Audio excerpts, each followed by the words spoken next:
In this video, I'm going to show you how to make a shadow in Photoshop. So the easiest way to do this is as follows.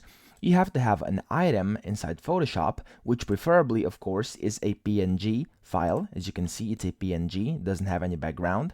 And now we can add a shadow to it. And the easiest way is simply to right-click on the layer you want to add the shadow to and go to Blending Options, or simply by double-clicking on kind of the icon over here. Both will give you the blending options, okay? So we want to go in here, and then from here, you want to go inside the drop shadow, which is usually the portion at the very bottom over here, okay?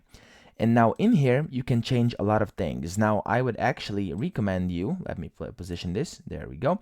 I would recommend you to actually leave this on normal, okay? But you can of course play around with the opacity as much as you like it, with the angle of the shadow, with the distance of the shadow, and then the spread you like, and size and stuff like that. And as you can see, the shadow is slowly forming. You can also add noise if you'd like to, but if not, that's totally cool.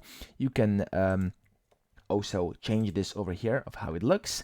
And then once you've done that, you can also set it to show preview or not. Of course, you want to preview usually, and then you want to press OK, and there we go. You've got yourself a shadow made in just a few seconds inside Photoshop, and I hope this video helped you out.